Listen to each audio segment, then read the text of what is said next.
요즘 공공건축가라고 하는 분들은 이런 집이 되게 좋은가 봐. 저층 고밀복합.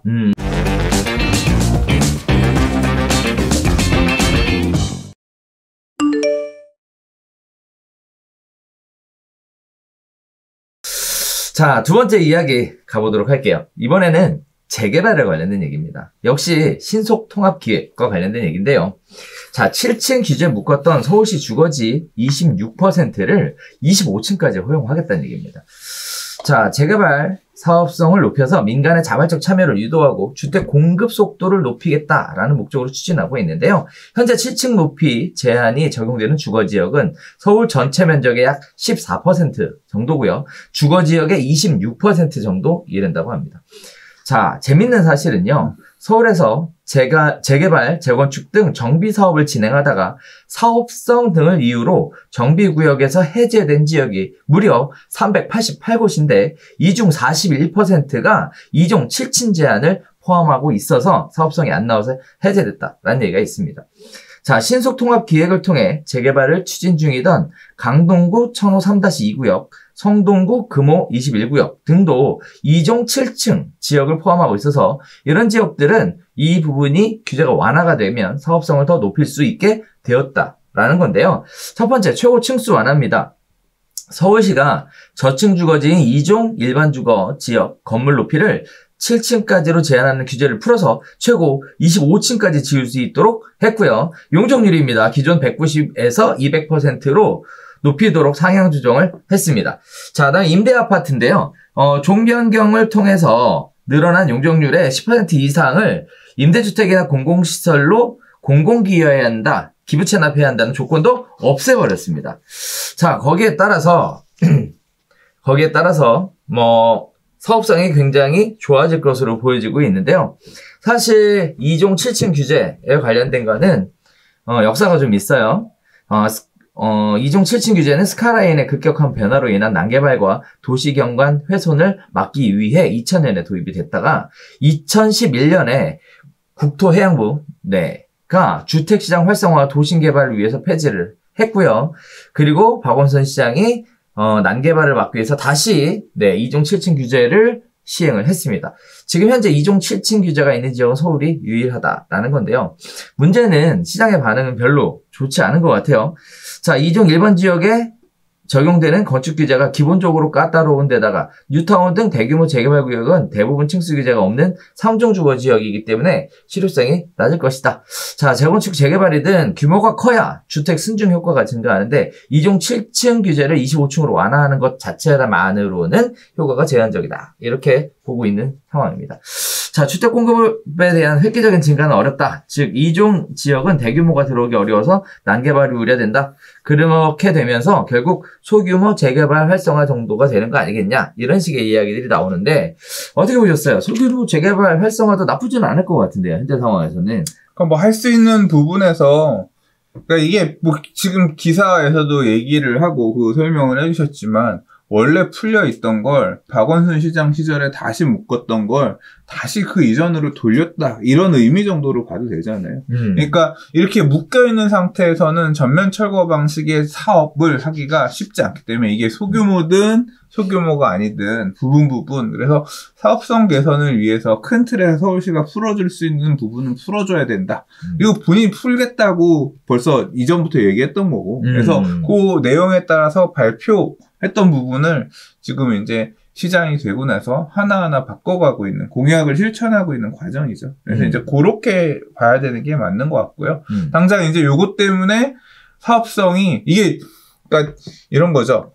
7층으로 묶였다는 거는, 그러니까 이게 항상 이런 건축을 얘기하시는 분들의 어떤 목소리도 시대의 흐름을 타는 것 같은데, 이 7층이라고 하는 거는 참 이게 웃긴 게, 박원순 시장님 시절에 서울시가 가로주택 정비 사업할 때 네네. 원래 법에서는 15층까지 아파트를 지을 수 있게끔 되어 있는데 서울시는 7층으로 묶었거든요. 그러면서 이 7층이 또 뭐랑 맞물리냐면, 예를 들어서 같은 용적률, 200% 용적률은 똑같은데 15층으로 지을 수 있으면 집이 얄쌍하게 길게 높게 올라가죠. 그러니까 조망권도 만들어지고 이제 스카이라인이 좀 높아지지만 이 집들은 좀 이렇게 개방감 있게 집이 지을 수 있는데 이거를 7층으로 만들게 되면 빽빽하게 이렇게 좀 뚱뚱해지게 건물이 건폐율도 높은 이런 건물이 나오거든요. 근데 요즘 공공건축가라고 하는 분들은 이런 집이 되게 좋은가 봐. 그러니까 이걸 갖다가 뭐라고 3기 신도시에 이런 집의 형태를 도입한다 그랬거든요. 저층 고밀복합. 그래서 이렇게 찐빵처럼 꽉 아파트를 눌러서 이렇게 져놓으면 이제 사람들 간에 서로 접점도 많이 생기고 서로 만나고 하면서 공동체 의식도 생기고 촌락이 만들어져. 아니요, 실제 그렇게 얘기하는 거야. 그래요? 추구하는 방향이 그런 거야. 그러니까 그거를 되게 좋아하시는, 원래 이 박원순 시장님도 마을 만들기며 뭐 이런 거 있잖아요. 그러니까 너무 높으면 안 된다. 낮게 해서 사람이 정겨운 사람 사는 뭐 이런. 그러니까 그런 어떤 가치관도 건물 짓는 데 반영이 위로 올라가서 니들끼리 호탁하게 전망을 보면서 느끼지 말고 좀 눌러서 같이 복도도 같이 이용하고 그러면서 얼굴도 한번 마주보고 이렇게 살아라. 이제 그런 부분들이 조금 반영이 되어서 이게 그러니까 보시면 전임 시장님이랑 그 전임 시장님 그 이후에 그러니까 오세훈 시장은 그 전에 뭘 추진했던 사람이냐면 새훈재정비 촉진지구에 200층짜리 건물 짓겠다고 했던 사람이었어요. 200m짜리. 그래서 거기 종묘 때문에 이제 막혀가지고 사실은 추진을 못하게 됐습니다만 문화재청에서 막아가지고 고층을 이렇게 추구하다가 시장이 바뀌고 나서 완전 저층을 추구하다가 이제 저층 막혔던 것들을 지금 하나하나 풀고 있죠. 한강변 35층 룰이라고 하는 것도 박원순 시장 시절에 막았지만 그 이전에는 오세훈 시장 시절에는 한강 르네상스 프로젝트가 이렇게거든요. 그러니까 높은 것도 있고 낮은 것도 있고 조화를 이뤄서 스카이라인을 만들겠다는 거였는데 그걸 갖다가 이제 15층, 35층으로 일률적으로 막으니까 오세훈 시장이 지금 그것도 다시 풀겠다고 했고 35층으로 이런 부분들도 풀겠다고 하는 게 결국은 이전 시절에 했던 것들을 하나 푸는 거니까 지금 이제 2층, 7층이라고 하는 그러니까 2종 일반 주거 지역의 7층이라고 하는 규제도 그렇게 어쨌거나 이런 민간들이 개발 사업을 하는 데 있어서 좀 상품성, 그러니까 어떤 공동체의식 이런 거를 좀 배제해서 상품성 있는 상품, 팔릴 만한 그리고 사람들이 들어가고 많이들 희망하고 선호하는 이런 형태의 상품성을 만들 수 있는 거를 선택할 수 있게끔 이제 그 틀을 만들어주는 과정이다. 당장 기본적으로 사업 추진하는 입장에서는 희색인 경우가 대부분이죠. 사실은 다 원하고 있었을 거라고 생각해요. 네. 또 이례적인 거는 지금 재개발 재건축 등 정비 사업이나 아파트 같은 공동주택 건립을 계획하거나 추진 중인 사업지는 즉시 적용한다라는 거. 그 다음에 또 하나는 재개발 재건축 사업을 추진하거나 지구 단위 계획 수립을 위해 아파트를 건립하는 경우에만 해당하겠다는 거. 자, 여기서 또 하나 궁금한 건 뭐냐면 지금 그 신속통합기획으로 추진하는 천호 3-2구역, 성동구 금호 21구역은 2종 7층 지역을 포함하고 있다. 즉 재개발 구역 안에 일부가 2종 7층이 포함되어 있다라는 거니까 이게 풀리면 당장 이런 지역들은 사업성이 좋아지는 거 맞나요? 근데 시뮬레이션 해봐야겠지만 네, 뭐 기본적으로 좀 완화들이 다 좋을 것 같아요. 네. 네.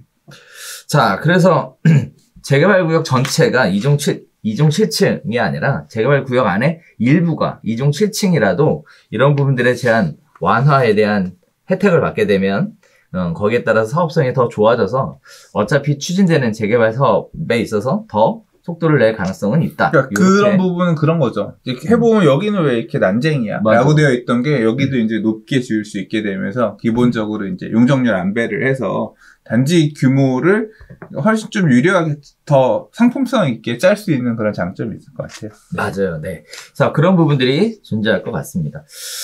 자, 그런데 이제 전문가분들이 얘기하시는 거는 이제 소규모 재개발 정도에만 활성화될 것이다. 이런 식의 얘기들이 나오는데 요거는 어떻게 보세요? 잘 모르겠어요. 네, 그 부분까지는, 이게 소규모 재개발에만 적용이 되는 거, 거기만 활성화되고 왜 큰 데에선 적용이 안 된다는 건지는 잘 모르겠는데. 왜 대부분의 경우는 3종 주거 지역이라서, 네, 건축 규제에 대한 층수 규제가 아니에요. 없대요. 재개발구역 대부분 2종이지. 2종이고 이제 물론 이제 중상향이 3종으로 되는 경우도 있는데 끝나고도 2종인 경우들도 많아요. 재개발이 그렇지 않아요. 3종 재건축은 거의 3종인 경우가 많은데요. 재개발은 2종 일반 주거지역 재개발이 더 많아요. 네. 3종은 별로 없어요. 재개발 구역들은. 네. 자, 그렇다고 하네요. 네. 자, 지금 오늘 계속 이야기 나누고 있는 얘기가 뭐냐 이거. 갑자기 까먹었다. 서울시 뭐라고요? 추진되는 무슨 사업? 신속통합. 신속통합기획.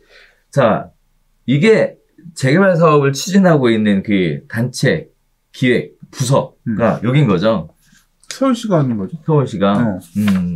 아니, 자꾸 단어들이 새로 생겨서. 네. 그러니까 신속통합 기획이라고 하는 게 결국은 뭐 그 얘기예요. 공공에서 서울시 쪽에서 이렇게 하라고 미리 밑그림 그려주고 와서 당신들은 떠먹기만 하시면 돼요. 그럼 바로 인허가는 빨리빨리 해줄 테니까. 이제 그런 공공이 굉장히 주도해서 추진 주체는 여러분 조합 만들어서 하시거나 뭐 신탁을 하시거나 해서 하시는데 우리가 LH, SH가 하는 게 아니라 조합 여러분들이 하면 되는데 우리가 다 떠먹여 줄게 이렇게 하게끔 빨리빨리 추진하게끔 서포트 해드릴 테니까 빨리빨리 서류 밀어만 넣으세요. 이제 이런 개념인 거죠. 아, 그렇군요. 자, 뭐 용어들이 하도 많아서 시청자분들도 저도 마찬가지로 뭐 헷갈릴 것 같아서 네 신속 통합기획 계속 얘기하는데 도대체 그거 뭐냐 한번 여쭤봤습니다.